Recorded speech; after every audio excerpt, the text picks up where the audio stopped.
Assalamualaikum warahmatullahi wabarakatuh. Pada kesempatan kali ini kita akan membahas satu topik yang merupakan aktivitas yang sebenarnya sudah biasa kita lakukan dalam kegiatan ekonomi, yaitu tentang penitipan harta atau barang yang memiliki nilai ekonomis tertentu. Itu di dalam hukum syariat disebut sebagai wadiah. Wadiah ini merupakan harta yang dititipkan oleh pemiliknya kepada orang lain untuk disimpan, ya. Di garis bawahi, harta tersebut adalah untuk disimpan.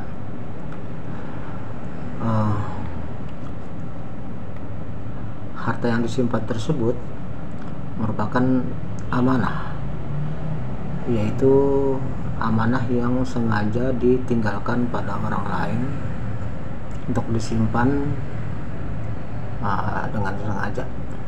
Artinya si pemilik harta memang sengaja meninggalkan harta tersebut, menitipkan harta tersebut pada orang lain yang tentunya dia percaya untuk dilakukan penyimpanan.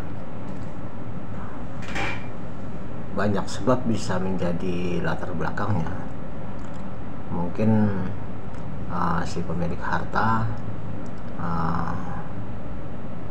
ingin melakukan suatu perjalanan dan dia merasa bahwa kalau barang-barang tersebut dia bawa serta, maka akan mengandung resiko tertentu. Maka kemudian dia memutuskan untuk menitipkan saja barang atau harta tersebut kepada orang lain yang dia percaya.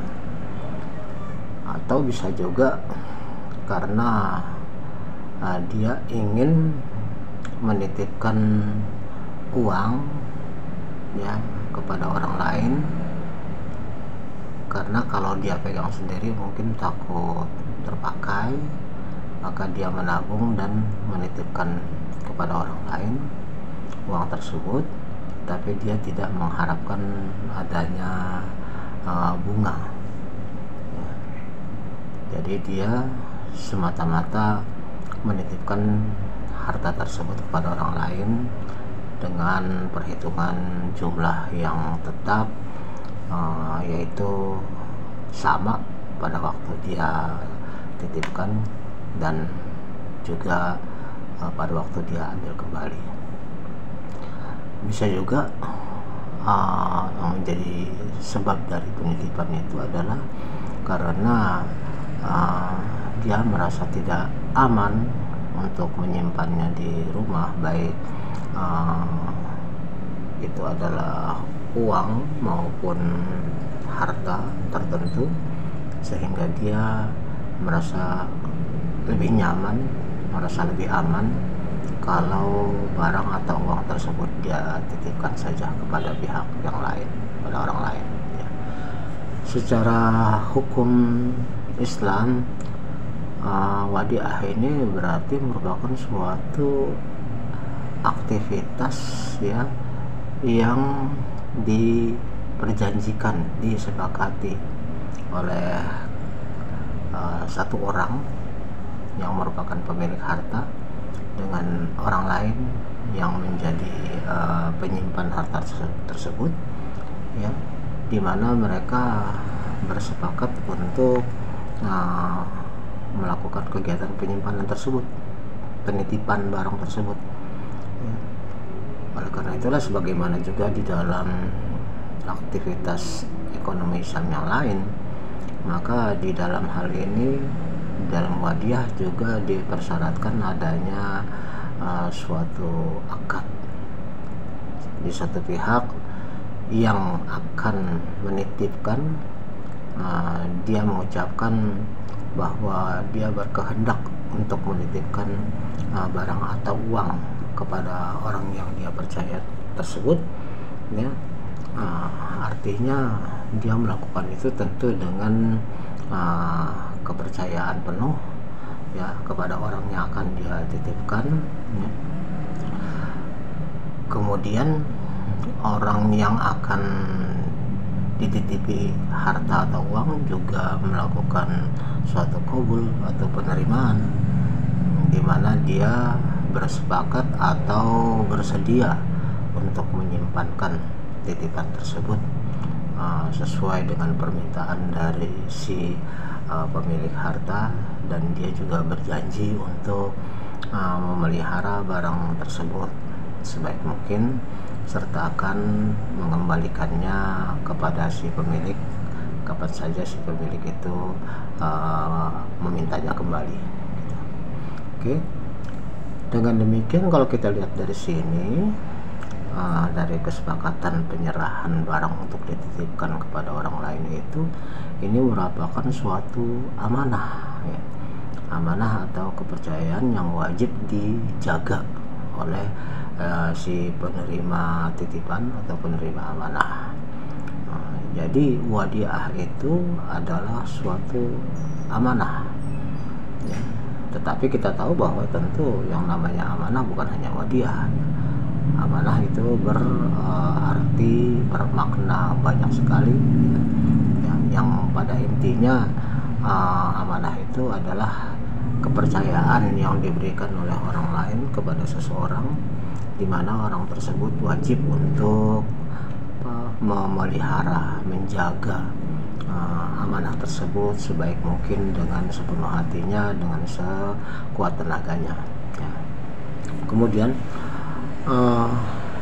ini wadiah ini merupakan suatu jenis transaksi yang sifatnya khusus, yaitu karena dia menempatkan orang lain, ya, menempatkan pemilik, ya, menempatkan seseorang, ya, seolah-olah orang tersebut menjadi pemilik dari barang yang dia titipkan, sehingga tentu titipan tersebut harus dijaga sebaik mungkin. Kalau barang mungkin harus dijaga daripada kerusakan atau kehilangan, termasuk juga kalau dia berupa uang, maka penjagaan terhadap uang tersebut adalah tidak mengalami kehilangan, ya. Dan harus diketahui bahwa yang namanya wadiah ini tidak ada hak tasarruf. Jadi artinya tidak ada di sini uang yang dititipkan itu atau barang yang dititipkan itu kemudian dikelola, ya, dikelola oleh si penerima titipan. Karena kalau sampai ada suatu pengelolaan, tentunya ini bukan lagi wadiah, tetapi merupakan suatu kesepakatan atau akad yang lain yang sudah kita pelajari. Kalau penitipannya itu nanti untuk dikelola sehingga mendatangkan keuntungan, dan kemudian nanti keuntungan itu dibagi bersama antara mereka berdua, itu berarti adalah akadnya mudharabah, ya.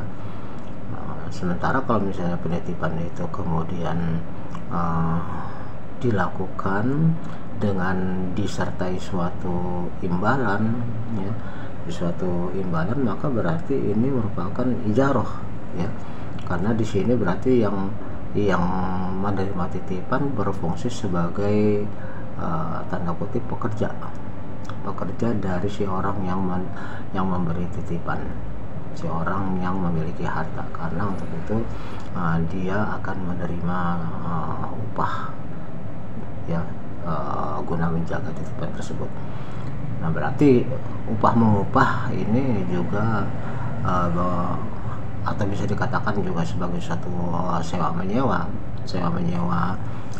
dalam arti ini adalah si orang yang menerima titipan itu disewa konsentrasi maupun tenaganya maupun perhatiannya untuk menjaga barang titipan tersebut atau harta titipan tersebut.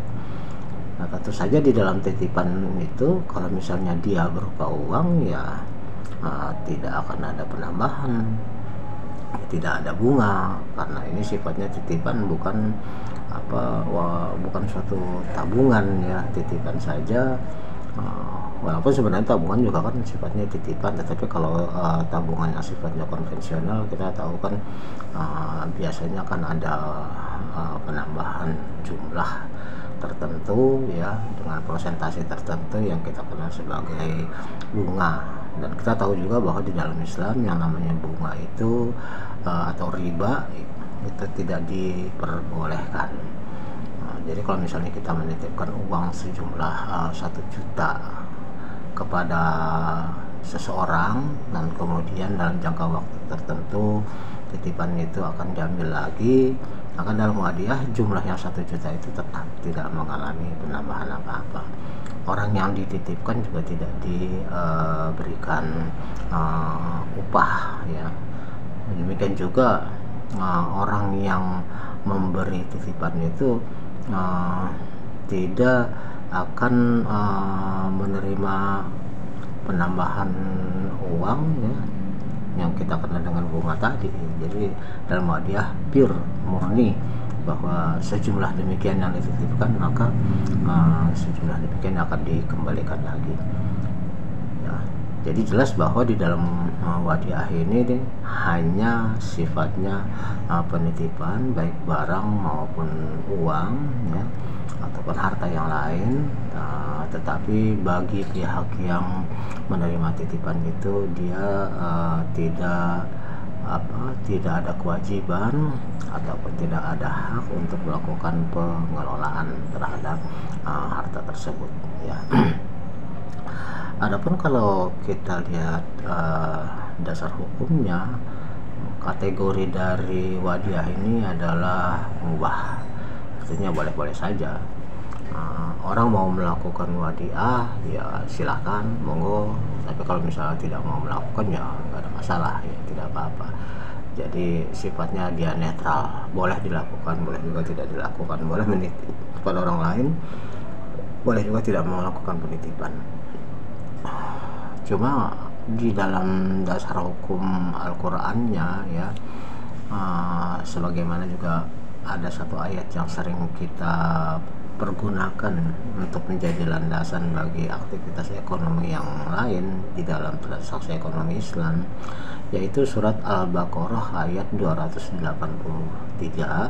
yang artinya adalah, jika kamu dalam perjalanan dan bermuamalah tidak secara tunai, sedang kamu tidak memperoleh seorang penulis, maka hendaklah ada barang tanggungan yang dipegang oleh orang yang berpiutang. Ini kita gunakan kemarin untuk menjelaskan masalah ran, masalah gadai, di mana orang yang menerima pinjaman dari seseorang itu hendaknya menaruh barang yang bernilai ekonomis lebih dari jumlah atau lebih dari nilai uang yang dia pinjam, dan itu juga sama fungsinya titipan ya, titipan sementara sebagai jaminan bahwa orang yang meminjam uang itu akan mengembalikan pinjamannya. Sehingga dalam hal ini gadai juga barang yang dititipkan itu sifatnya adalah meskipun dia jaminan tapi sifatnya adalah titipan ya. Cuma kalau dalam wadiah ini orang yang menitip itu tidak menerima uang berupa pinjaman ataupun berupa berupa bunga dan sebagainya, tidak.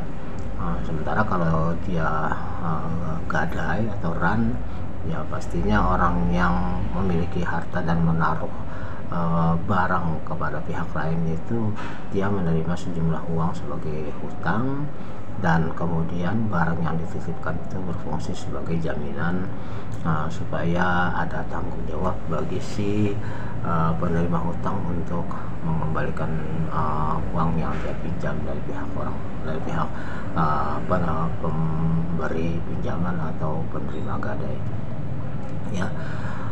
Di dalam Al-Quran surat Al-Baqarah ayat 283 ini juga disebutkan, ya, akan tetapi jika sebagian kamu mempercayai sebagian yang lain, maka hendaklah yang dipercaya itu menunaikan amanatnya. Menunaikan amanatnya di sini dalam arti bahwa ketika dia dititipkan, maka dia harus menjaga barang tersebut sebagaimana dia menjaga barang miliknya sendiri, ya, sehingga dia hati-hati sehingga tidak terjadi kerusakan, tidak terjadi kehilangan dan sebagainya. Ayat ini juga berfungsi di dalam utang piutang atau gadai, di mana Al-Quran ayat 183 Al-Baqarah ini menghendaki, ya, menggariskan bahwa hendaknya orang-orang yang sudah diberi amanat berupa pinjaman itu bertanggung jawab menjaga amanat tersebut, sehingga dia bisa menunaikan amanat tersebut, yaitu mengembalikan uang yang dia pinjam.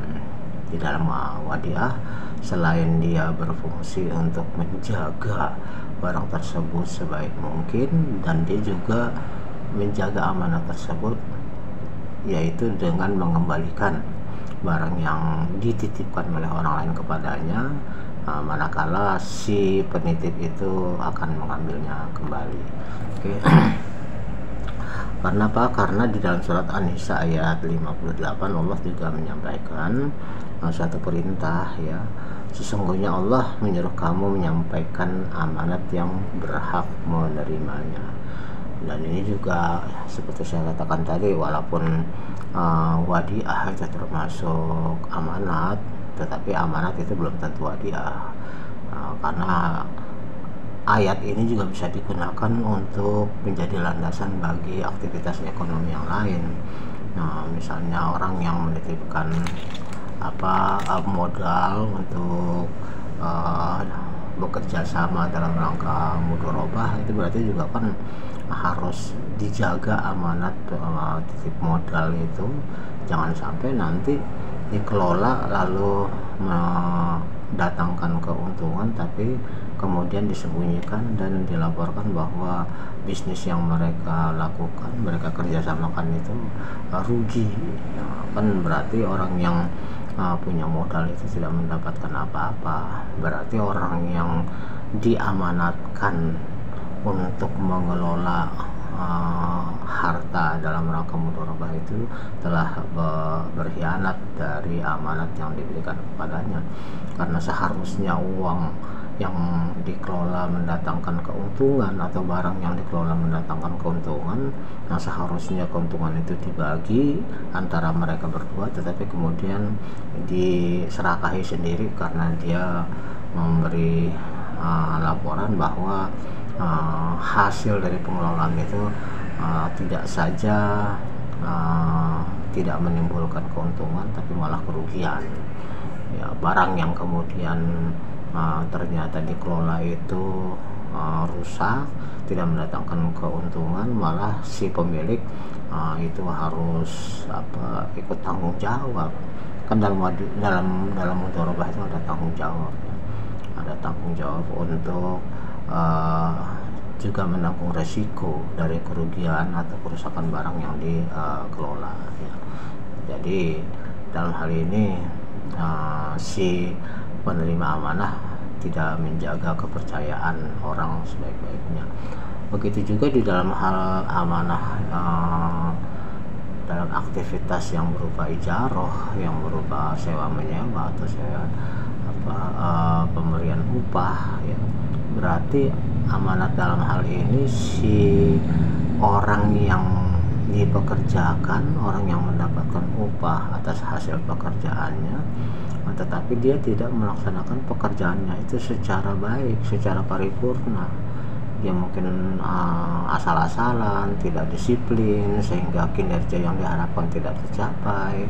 Berarti orang yang dipercaya, diberi amanat untuk melakukan suatu prestasi tertentu, suatu pekerjaan tertentu, itu sudah melakukan khianat terhadap amanat tersebut karena dia tidak melakukan secara baik, ya.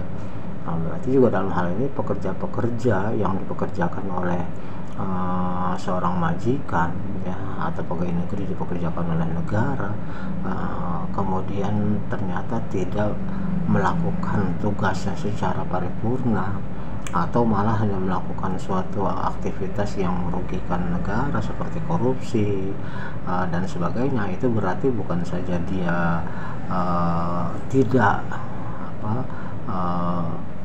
menjaga amanah yang diberikan, tetapi juga dia melakukan kejahatan karena merugikan negara yang telah memberikan amanat kepada dia untuk melakukan suatu tugas dengan baik.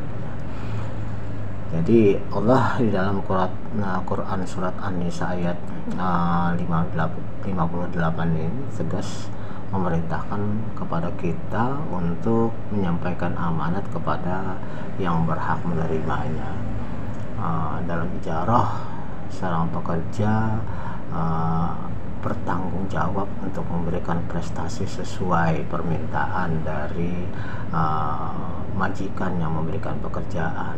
Seorang pegawai negeri menerima amanat untuk bertugas sebagaimana mestinya sebagai abdi negara, sesuai dengan amanat yang diberikan negara kepadanya ya. Maka dalam wadiah juga sama, yaitu orang yang menerima titipan itu harus menjaga sebaik mungkin apa yang dititipkan kepadanya, dan kemudian juga harus mengembalikan titipan tersebut kepada orang yang memiliki harta tersebut manakala dia akan mengambil kembali titipan tersebut. Oke. Bahkan hadis Rasulullah juga memperkuat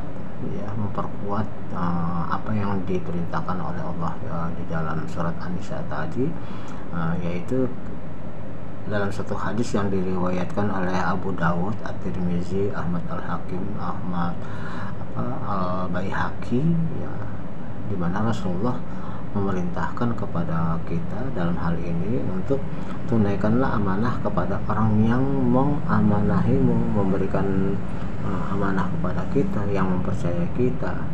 Dan Rasulullah menjelaskan, melanjutkan bahwa jangan berkhianat kepada orang yang mengkhianatimu. Nah, ini lebih jauh lagi nih ya, bahkan Rasulullah memesankan kepada orang yang mengkhianati kita saja jangan juga kita balas dengan berkhianat, apalagi kepada orang yang mempercayai kita, kan lebih parah lagi. Orang yang sudah berkhianat kepada kita itu jangan kita balas dengan khianat lagi, apalagi kepada orang yang telah mempercayai kita malah kita berkhianat, ya berarti dosanya lebih besar ya. Orang yang berkhianat kepada kita tidak boleh kita balas dengan berkhianat. Karena apa? Karena ya berarti nilai kita dengan dia sama-sama pengkhianat kan, itu kan. Kita balas ya apa yang sudah dia lakukan kepada kita, karena mungkin pernah mengecewakan kita, pernah tidak menjaga kepercayaan kita, amanat dari kita, lalu kemudian pada suatu kesempatan yang lain kemudian pengkhianatan itu dibalas ya. Alasannya mungkin supaya biar dia tahu gimana rasanya dikhianati gitu. Kalau seperti ini tentunya berarti ya antara dia dengan orang tersebut ya sama-sama jelek, sama-sama pengkhianat. Maka Rasulullah tidak pernah membalas caci maki orang kepada dia ya. Kenapa? Kepada beliau. Karena apa? Karena beliau mengatakan bahwa kalau aku dicaci maki kemudian membalas dengan caci maki, ya berarti aku sama dia sama-sama tukang caci maki. Tentu Rasulullah tidak mau seperti itu ya. Banyak sekali kasus-kasus yang terjadi sekarang ini yang sifatnya seorang ulama sekalipun itu tidak memperlihatkan perilaku yang mencontoh Rasulullah, yaitu dengan membabi buta, bahkan dengan cara berlebihan membalas orang yang pernah dianggap menyakiti dia ya. Kemudian juga itu seringkali malah ngajak orang lain untuk juga ikut membalaskan dendam kepada orang itu, padahal mungkin urusannya tadinya adalah urusan dia pribadi antara dia dengan orang itu, lalu kemudian dia mengajak orang lain untuk ikut-ikutan balas dendam ya. Ya, contoh yang paling aktual yang kalau boleh saya kaitkan di sini adalah misalnya Ustadz Somad yang dideportasi oleh pemerintah Singapura, tidak boleh masuk ke dalam wilayah Singapura, lalu kemudian merasa sakit hati dan mengajak umat untuk melakukan boikot kepada Singapura. Nah, dalam hal ini kan berarti tidak mencontoh perilaku Rasulullah. Karena apa? Karena sakit hati merasa sudah dideportasi, lalu kemudian kemarahannya diluapkan dengan cara mengajak umat Islam untuk memboikot Singapura. Berarti kan tidak ada perilaku sebagaimana dicontohkan Rasulullah, karena yang terjadi adalah balas membalas terhadap dendam yang sebenarnya tadinya dia sifatnya pribadi dia karena dia dideportasi, lalu kemudian ngajak orang lain untuk melakukan boikot. Berarti kan ngajak orang lain untuk melakukan kesalahan, padahal orang lain itu kan nggak terkait apa-apa sama dia. Dengan kasus ini kan orang nggak ada urusannya ya, tapi semuanya diajakin. Nah, ini tentu yang saya katakan tadi, seorang ulama sekalipun ya terlihat di sini tidak mencontoh Rasulullah. Demikian juga kasus yang kemarin yang belum lama, di mana seorang yang mengakunya adalah seorang ulama besar, lalu kemudian dikatakan oleh seorang yang lain, seorang perempuan, sebagai tukang obat, lalu kemudian si ulama ini di tengah kerumunan orang, di tengah jamaahnya mengatakan perempuan itu adalah lonte. Ya, berarti kan antara mereka ya sama-sama saja kan ininya, nilainya ya. Yang satu ngatain tukang obat, yang satu ngatain lonte, yang mana antara mereka yang akhlaknya lebih bagus? Nggak ada, sama kelasnya, berarti sama-sama ya, sekelas mereka itu kalau berdasarkan hadis yang disampaikan oleh Rasulullah ini. Jangan kamu mengkhianati orang yang mengkhianati kamu ya, jangan berkhianat terhadap orang yang sudah mengkhianati kita, jangan menyakiti orang yang sudah menjahati kita gitu, karena berarti antara kita dengan dia sama kelasnya, sama levelnya. Oke,